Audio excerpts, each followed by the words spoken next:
Welcome to Growth Hack by Poppy Digital. Tips and tricks to master the algorithms from industry insiders. Now here's your host, Julian Espinoza. Welcome back to Growth Hack, where we break down marketing channels like Google, Facebook, Instagram, and show them how to make them work for you. Slogans feel like an afterthought. They're just one of those things that you forget about doing and then rush when you actually need one. On this episode of Growth Hack, we bring on Michelle Mazur to talk slogans and why they matter. Michelle combines the tools of successful social movements with qualitative research skills she's earned in her PhD to help business owners craft their powerful, captivating message. The author of 3 books, Michelle has been featured in Fast Company, Entrepreneur, and Inc. She knows that speaking about what you do in a clear and captivating way is the key to reaching the people you could help the most. Welcome, Michelle. Hey, Julian, thanks for having me. I'm excited to be here. Love to have you here. We're going to talk today about messaging.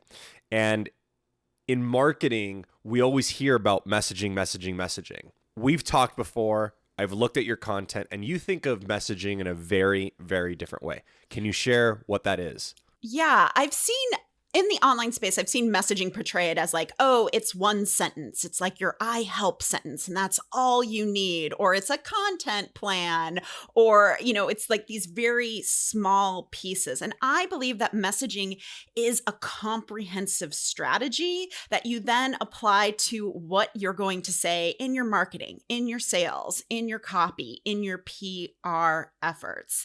And the goal of messaging, there's like really 3 jobs that it does for your business. Job number 1 is it should be capturing people's attention. And in order to do that, you have to have something unique to say and have a unique position in your market. And you also have to make them interested, right? Like get them curious about your message.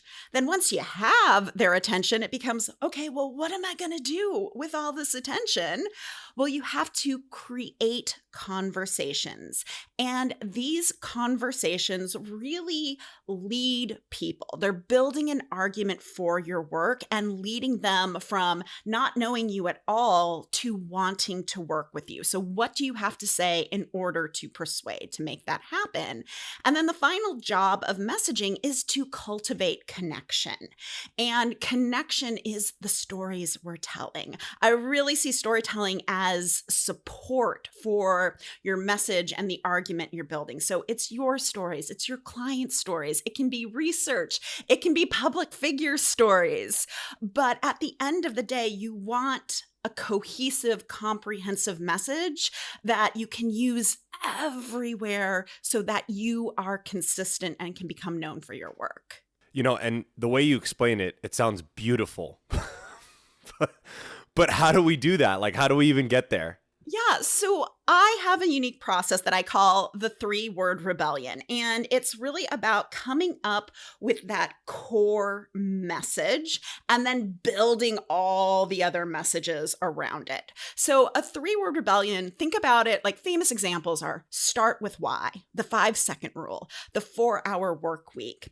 And what these messages are really good at doing is capturing your attention and making you want to know more. Because I always remember when I first heard the 4-hour work week and I was like, oh, that is some massive BS right there. Let me find out more what this BS is all about, right? It got my attention and it made me curious to know more about that work.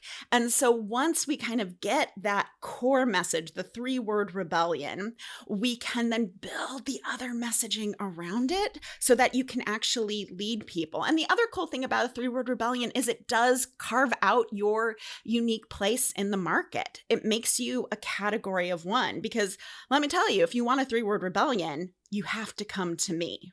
If you want start with why, the man is Simon Sinek for that, right? So it's a very effective way of positioning your brand, but also creating a message that other people can spread.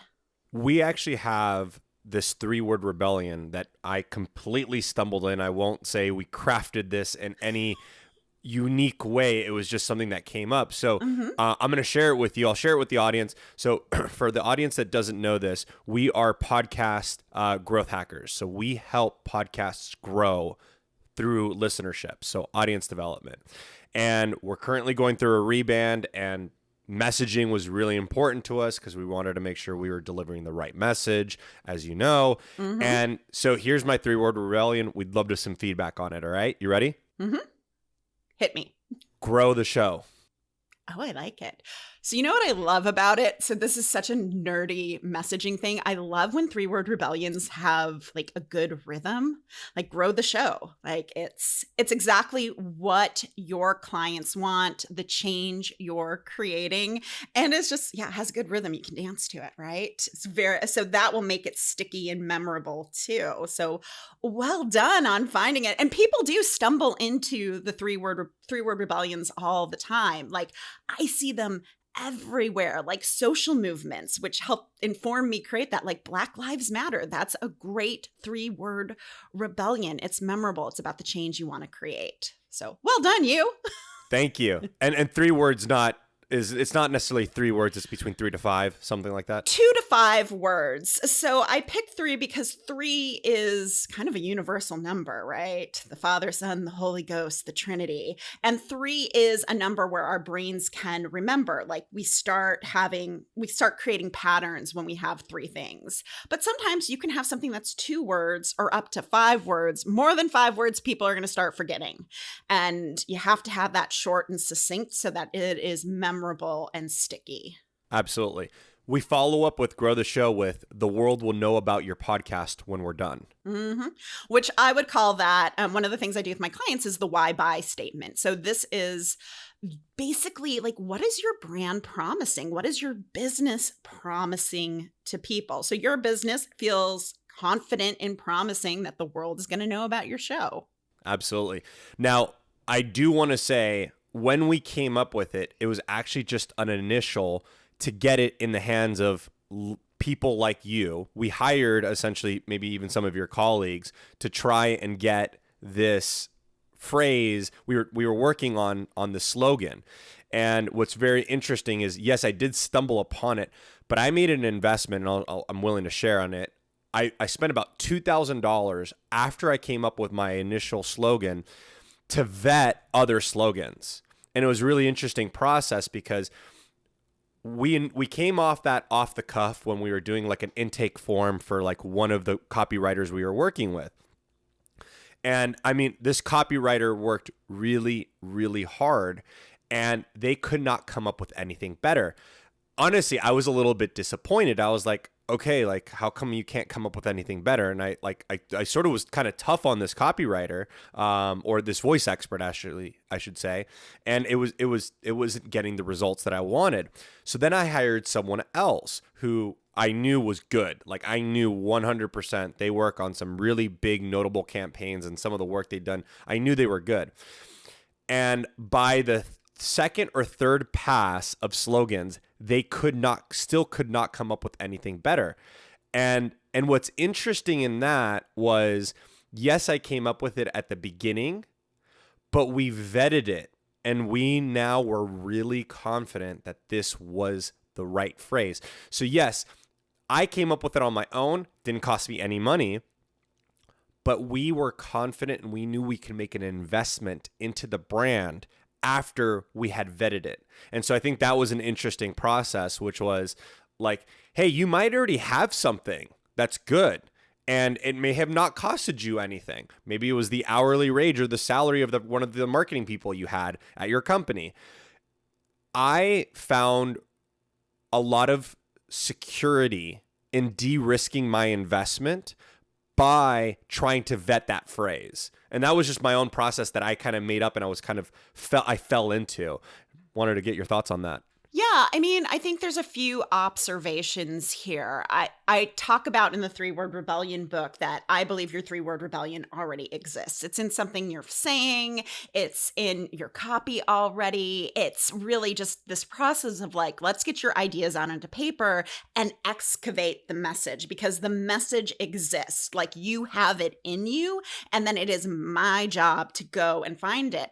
And I can't tell you how many, like, I would say, I don't know, maybe 20% of the clients that I work with, they already have something that is super close. It either just needs to be polished up and tweaked a little bit, or they can use it as is. Like I have found 3-word rebellions in the weirdest places. In like the header or the footer of a website, I found a 3-word rebellion. I was watching one of my clients' videos and she just said something that was kind of like a throwaway phrase. And I was like, wait a minute, that is really good.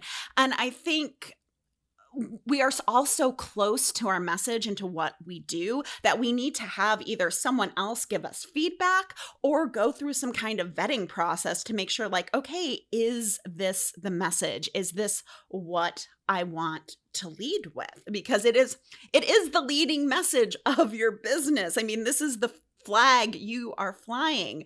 So, and then once you've kind of done that vetting process, you have the expert who's helping you kind of hone in, you maybe test it with some of your best clients, get their feedback, then you have this confidence like, hey, this message is going to work. It has legs. Like I even went through a similar process when I came up with the phrase 3-word rebellion to call my framework. And it's so nice to have that confidence because then that just means you just will want to show up and market and sell because you know what to say and you're going to sound brilliant saying it. Absolutely. And I think to your point that it already exists out there, or it likely already exists, and you're just the vessel to making that known, right? You have that tool set that you can say, oh, it's already here. Here's where it is. Let's pull it out. It's in the middle of your marketing copy on your homepage.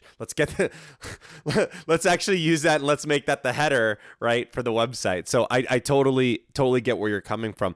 So I think we've talked enough about it. How do we do it? How do we get, what's the first step into getting a 3-word rebellion? Yeah, so the first step that I walk my clients through and that I talk about in the book is free writing. Your job is to get all the things that are up here out of your head and onto paper where we can deal with them. So I give my clients writing prompts to help facilitate that process. And when I created this framework, it's really based off of social movement theory because social movements were a big influence in how they communicate and message. And then I saw famous entrepreneurs doing the same thing. So the first question to give you a taste where you can start is free writing on the question, what ticks me off?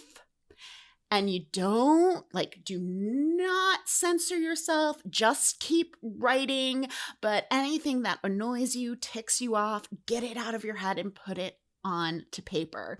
Because that message, that part of your message serves as the villain. It serves as the foil that your 3-word rebellion wants to initially change.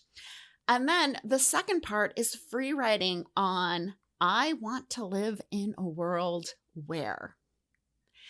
And this tends to be a little bit harder because we get stuck in the how. And really, this is a what if exercise. Like, what is it that your work is trying to do? What's the impact it's trying to make? And then once we get all of that out in our heads, and I have other prompts and ways to dive deeper, then we can start looking at the words and looking at the patterns and kind of seeing ooh, what are some interesting turns of phrase? Or is there a word that you used a lot? I can't tell you how many times I'm like, did you know you used the word joy 50 times in your writing? And they're like, no, I didn't know that. I'm like, clearly it's important. Let's explore that. And then we can really start crafting and playing with the different types of 3-word rebellion so we can really create that message. Amazing. So there is probably tons more strategies around it, and there's probably a lot more to it. But let's just say we've come to the conclusion we have what we feel like is our 3-word rebellion. And, State Farm, theirs is what? Like a good neighbor. State Farm is there. But so let's say we have that. It's there. We're ready. What do we do with it? Well, it's there, and its job is to make people curious, get their attention, make your name synonymous with your message. But then you have to really create the other messaging. It's because you have to get buy-in. And I remember when I first started created the 3-word rebellion, I was like, this is cool. This is a great message. It's really what my brand stands for. It's a great methodology. And I'm like, how the heck am I going to get people to care about this? And so that's where you come in with building that argument for your work, which I call the client decision journey, because we're giving them you're making the best case for why they should work with you. And hopefully at the end of it, they decide one way or the other, like, I am in, I want to hire you, or I'm not in, like, this isn't right for me. And either way is cool, but it's like we want to persuade, we want to lead them to that decision. So you have the client decision journey you need to create along, and then figuring out, like, what are your signature stories? What are the stories you want to go on podcasts and tell and be known for and have it associated with your message. And I always think about someone like Brene Brown, Dare to Lead. Like, when she did her Netflix special, did she roll out like new content, new messaging, new stories? No, she told us the same thing we've always heard, because she knows it works. And that's a part of becoming radically consistent. Like, you need all the other pieces of messaging to really be known and have that confidence. Now, your 3-word rebellion follows up with create a one-of-a-kind message that grows your business into a movement. Is that right? Yes. There is so much to be done with it. This idea of taking this message, taking your 3-word rebellion, and running it across any medium, any channel, whether you have a YouTube channel, whether you have your TikTok, whether you have your Instagram, you're appearing on podcasts. It's getting that message and that ideology throughout all of your content. I love it. I love it. Michelle, you've actually written down this process somewhere. Where does this exist? Where do we get it from?